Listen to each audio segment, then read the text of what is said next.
Les amis, vous n'êtes pas sans savoir que les séries télé sont un excellent outil pour pratiquer votre compréhension orale, améliorer votre français. Eh bien, en collaboration avec une de mes très gentilles étudiantes qui s'appelle Sinem et que je remercie énormément pour m'avoir aidé à fabriquer le contenu de cette leçon, eh bien, j'ai décidé de vous transmettre une liste de 22 mots du langage familier, de l'argot, en français, voilà, du français parlé, que vous êtes susceptible d'entendre dans les séries. Et Sinem me le disait, dans certaines séries, dans certains épisodes, quand il y a trop de mots familiers, trop d'argot, eh ben, c'est un petit peu compliqué de suivre le fil de l'épisode, de comprendre ce qui se passe si vraiment il y a trop d'argot, trop de langage familier. Alors, ça va aller vite, concentrez-vous, un papier, un crayon, c'est parti. Si je vous dis se défoncer,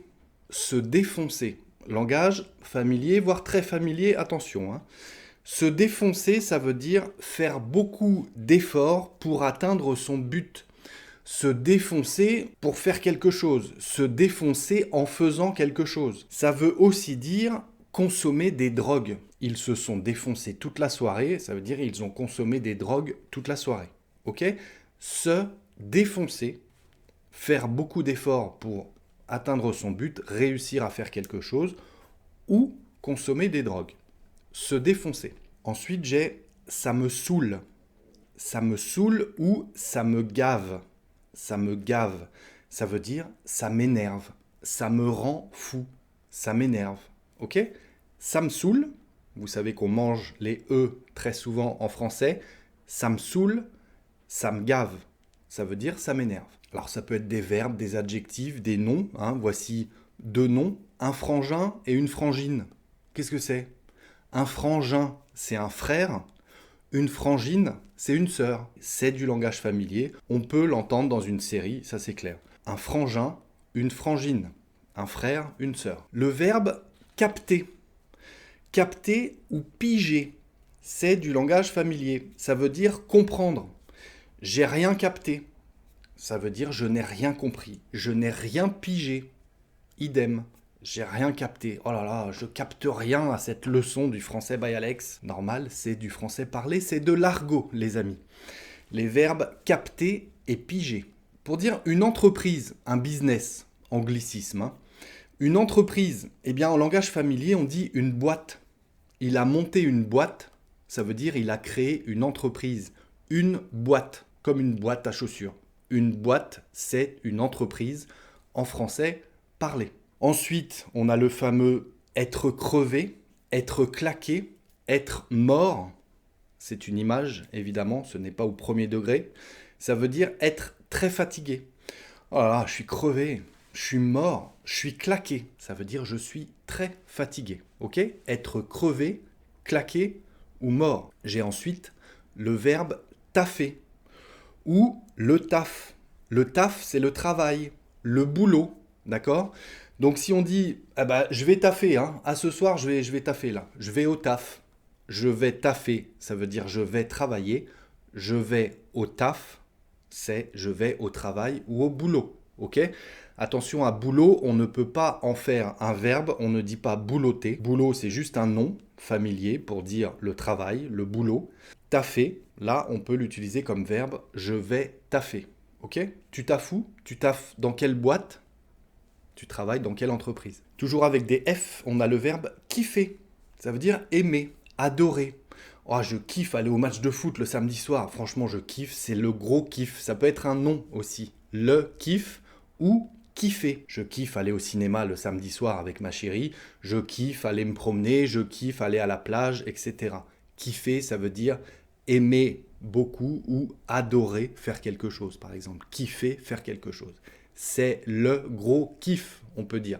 Pour parler d'argent, on entend très souvent à la télévision le fric, la thune, le pognon, le blé, l'oseille. Tout ça, ça veut dire l'argent en langage familier. Tous ceux que je vous ai donnés, ce sont des mots de vocabulaire familier. C'est de l'argot. Le fric, la thune, le pognon, le blé et l'oseille. Ça veut dire l'argent. Quand on parle des vêtements, langage familier, français parlé, on va dire les fringues. Les fringues. Je suis allé m'acheter des fringues hier. Franchement, je me suis fait plaisir. J'ai été acheter des fringues. Je suis allé acheter des vêtements. J'ai été acheter des fringues. Des fringues, ce sont des vêtements. Quand on dit, allez, je dois partir, je m'en vais. Hein, les verbes partir et s'en aller. On peut les remplacer en langage familier, en argot, par s'arracher, se casser, se barrer, se tirer. Les amis, il est tard, je me tire, je me casse, je me barre, allez, je m'arrache. Tout ça, c'est du langage familier, de l'argot pour dire je m'en vais, je pars. Ok? Allez, je me casse, je m'arrache. Le verbe gérer, assurer. Quand on dit waouh, tu gères, hein, franchement, t'assures. Hein. Ça veut dire tu as fait ça vraiment très bien. Bravo. Alors, soit c'est très sympa de ta part, c'est très gentil. Oh, t'as assuré. Non, vraiment, c'est sympa. Vraiment, t'as assuré. Tu gères. Hein. T'as été acheter l'apéro pour ce soir. Franchement, sympa. Tu gères. Soit ça veut dire bravo, tu as fait du beau ou du bon travail. Tu as fourni des efforts. Bravo. Franchement, t'as assuré. Hein. Vraiment, t'assures. Tu gères. Pour remercier ou féliciter quelqu'un de manière familière. C'est de l'argot, c'est du français parlé, les amis. Un très connu, le verbe déconner, qu'on entend très souvent. Arrête de déconner. Ça veut dire arrête de te moquer ou arrête de rigoler. Rigoler, allez, je déconne, hein, je déconnais. Soyons sérieux 2 minutes. C'était pour déconner, c'était pour rire, c'était pour rigoler. Ok? Déconner. Et ça peut aussi vouloir dire faire quelque chose qui ne se fait pas. En quelque sorte. Il a tutoyé la belle-mère hier. Ah, franchement, il a déconné, il a mal géré, il n'a pas assuré. Pour reprendre l'exemple précédent, il n'a pas assuré, il n'a pas géré.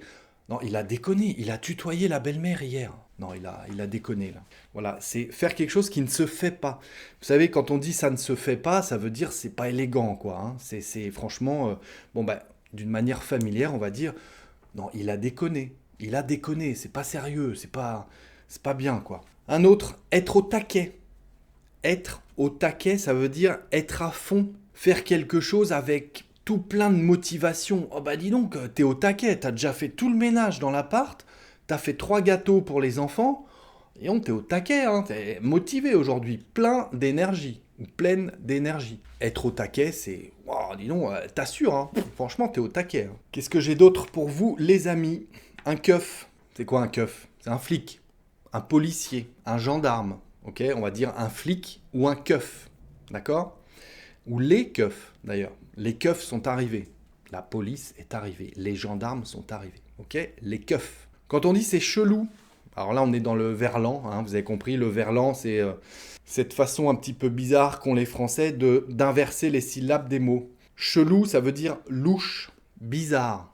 C'est louche. Ouais, c'est un peu chelou ton histoire là. C'est un peu bizarre. Hein. Chelou. On l'entend très souvent. On a aussi pécho. Pécho, ça veut dire choper.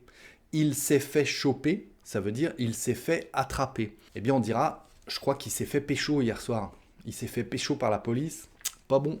Pas bon, les gars. Il s'est fait pécho. Se faire pécho, ça veut dire se faire choper, se faire attraper. Ensuite, on a le kiff. Mais le kiff, je vous l'ai dit tout à l'heure en fait, le verbe kiffer et le kiff c'est quelque chose qui vous apporte beaucoup de plaisir. Franchement, c'est vraiment le kiff là d'être là à boire un coup sur la plage, il fait 35 degrés dehors, le bruit de la mer, c'est le kiff total les amis. Ensuite on a péter un câble ou péter les plombs, péter un plomb. Sur un tableau électrique, hein, je ne vous demande pas de connaissance d'électricité, vous inquiétez pas, mais sur un tableau électrique, il y a des plombs. Et quand on dit qu'il y a un plomb qui a pété, qui a sauté, ça veut dire qu'il y a eu une surintensité et ça a fait péter un plomb. Eh bien, on va se servir de cette image pour dire que péter les plombs, ça veut dire s'énerver d'une manière très forte. Voilà, vraiment, péter un câble ou péter un plomb, ça veut dire être furax, être vraiment très en colère. Il a complètement pété un plomb hier, il s'est énervé au boulot, bah, laisse tomber. Hein. Il a complètement pété un câble, il a pété les plombs. Pour dire qu'il pleut, on peut dire qu'il flotte. La flotte, c'est l'eau. C'est du langage familier. Hein. La flotte, c'est de l'argot pour quand on parle de l'eau. Si on dit il flotte, ça veut dire qu'il pleut. Il a flotté toute la journée hier encore. Il a plu toute la journée hier. Il a flotté. Le verbe flotter, ça veut dire pleuvoir. Il flotte. Fais attention, il y a de la flotte par terre, hein. Il y a de la flotte, ça veut dire il y a de l'eau par terre. Les amateurs de musique et de guitare, on va pouvoir dire qu'ils jouent de la gratte. En fait, on va gratter les doigts sur les cordes. Donc on appelle ça une gratte. C'est de l'argot, du langage familier pour dire une guitare, une gratte. Alors on s'en sert pas trop en verbe, je vais gratter la guitare, non. Mais bon, voilà.